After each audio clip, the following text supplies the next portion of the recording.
Hello, my name is Gabriel Latiş. I am a pianist and piano teacher. I have over 6 years of experience working as a pianist in many different countries. I have experience in playing classical music where I was originally trained. I also have experience playing jazz, pop, and traditional music and different types of music. I've been also teaching piano over 12 years now. I successfully prepare students for international exams like ABRSM, Trinity, grade 1 to 8 and above, as well as for the enjoyment of music. Today I am very glad to share with you the knowledge and experience I have in overcoming or avoiding tendinitis, as well as some general tips for relaxation and playing with more ease on the piano. Tips that you can apply everywhere.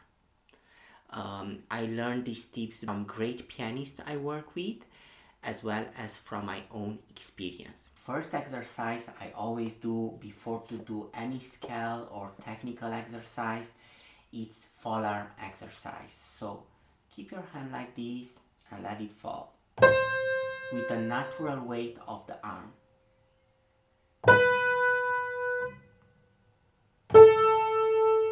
Even higher, I look at the key and I let it fall. I look at the key, let it fall.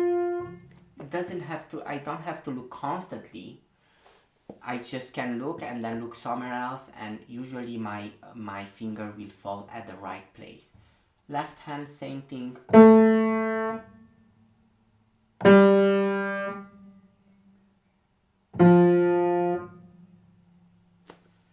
So this is the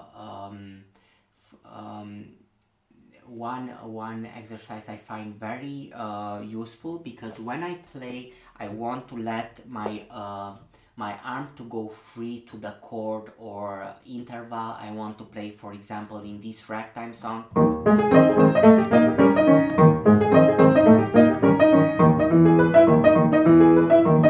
I want to let my arm to fall free on the piano without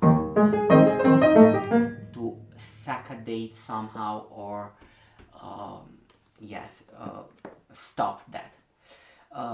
Another thing I want to show you, it's an exercise which I learned from a great pianist and piano teacher, which is Wright, and I will let link in this video description with his YouTube channel. The first one is push, release, push, release, push, release. This is a very useful exercise because many times when we play the piano we don't notice that we actually push the keys. And please remember that to make a sound, it's a fraction of a second. Rest it has to, the note we must keep down with the minimum effort, which comes from the arm weight. So it's no reason to push, but many times we believe if we push we feel more safe or we feel we are in control, which actually is the quite opposite. When we are relaxed, when we are not pushing, we are in full control. And it makes a lot of sense.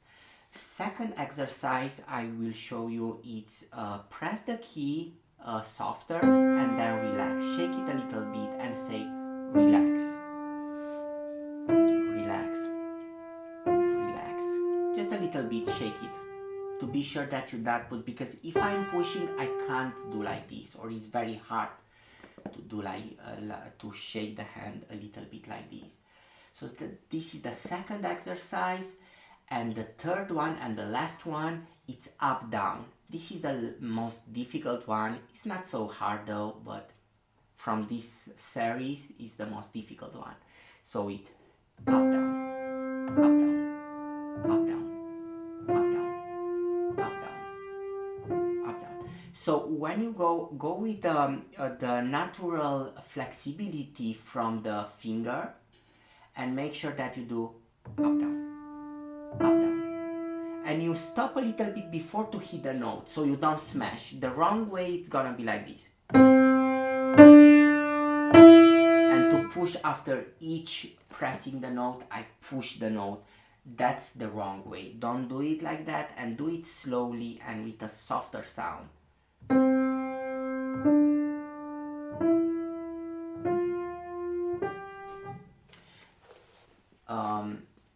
Now I'm gonna show you the next tip in order to play with more ease and relaxation.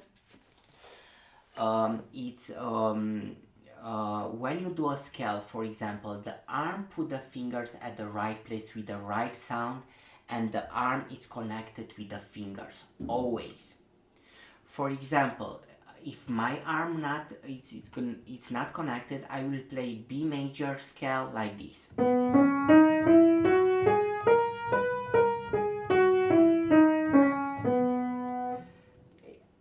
But this is this is not the correct way. I barely move my elbow, my wrist. So in order to be the correct way, my arm will put the fingers at the right place with the right sound, like this. Please look at my elbow, at my wrist.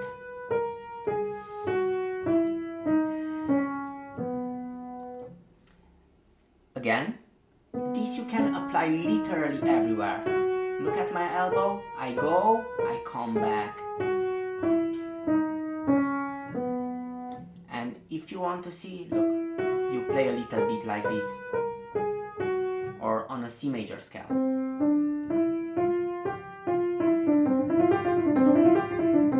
See, it's very tiny when you look, but it's very, it means the world to the arms to be connected with the fingers to be connected with the arms, sorry. So use your arm everywhere. For example, in these short arpeggios, B major scale, look, this is the correct way. I use my arm and articulate each finger, just a little bit, as much as I need, from the natural flexibility of the finger. The wrong way is to do like this.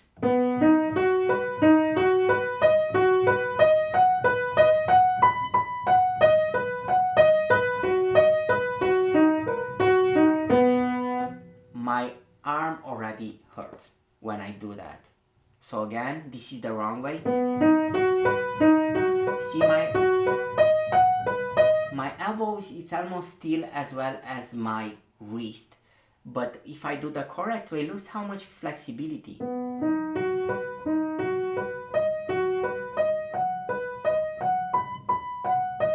And I can always adjust how much I will use my arm or my wrist. It's okay if you use it more in the beginning. It's totally natural. I want to talk about the weight. The natural weight comes from the arm weight and body weight. So you want to be sure that you understand where to use it. Usually the arm weight is enough for making piano pianissimo, piano mezzo forte, I would say.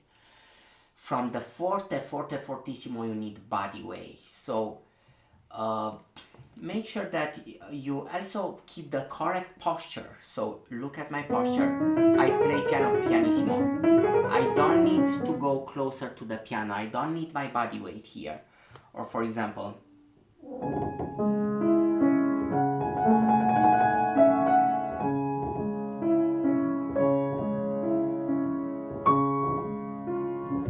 and another example I would say is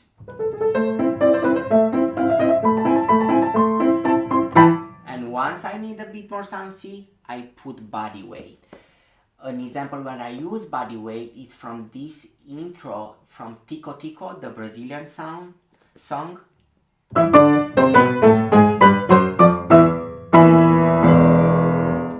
Or on this Mozart passage.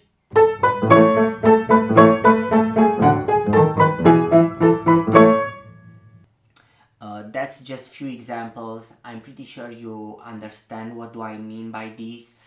But I see so many musicians going unnecessarily closer to the piano while they play, and please remember that it's also about your health. So you want to keep the correct posture in order to be healthy, to not have back problems. Also, another thing is to take breaks from each 30 minutes. Take 5-10 minutes break when you can rest your mind first of all, and second your body. Stay somewhere comfortable so you rest your back, so you can rest your back. Next suggestion I want to show you, it's to keep always shoulders down, correct posture, and this is how you verify if you are not too high or too low from the piano. If you are like this, you are too high. If you are like this, you are, or whatever, you are too low. So keep that in mind. That's also I saw on a great pianist on YouTube. And another thing, you want to record yourself. Please record yourself in order to verify the full sound and the softer sound. And to verify also if you play all the notes. I constantly record myself before the recordings, or when I want to learn a song really well, I always record multiple times on a day. It's very useful and it can help you to improve your sound much faster. So always record yourself. Many musicians experience injuries on the piano, different types of injuries, tendinitis, etc. It's because they don't know how to play to practice in softer sound. They always practice in full sound. So I will show you an example, Mozart Turkish March. This passage is in forte, so I will practice first in full sound.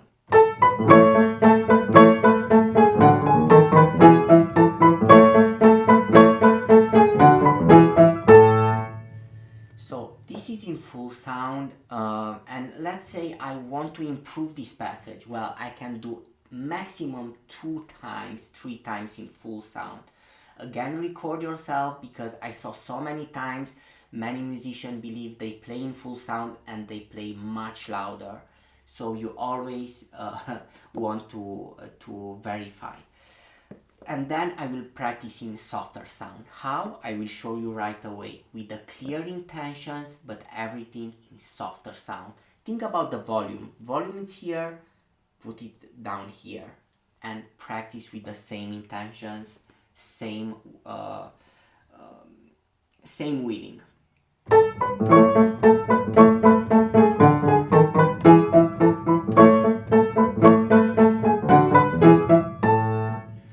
See, I got closer to the piano, just like I use my body weight, but I didn't use. You can do that. So keep the same intentions, by same intention including the body posture. If you play forte in this passage, even if you practice in a softer sound, maintain the body posture.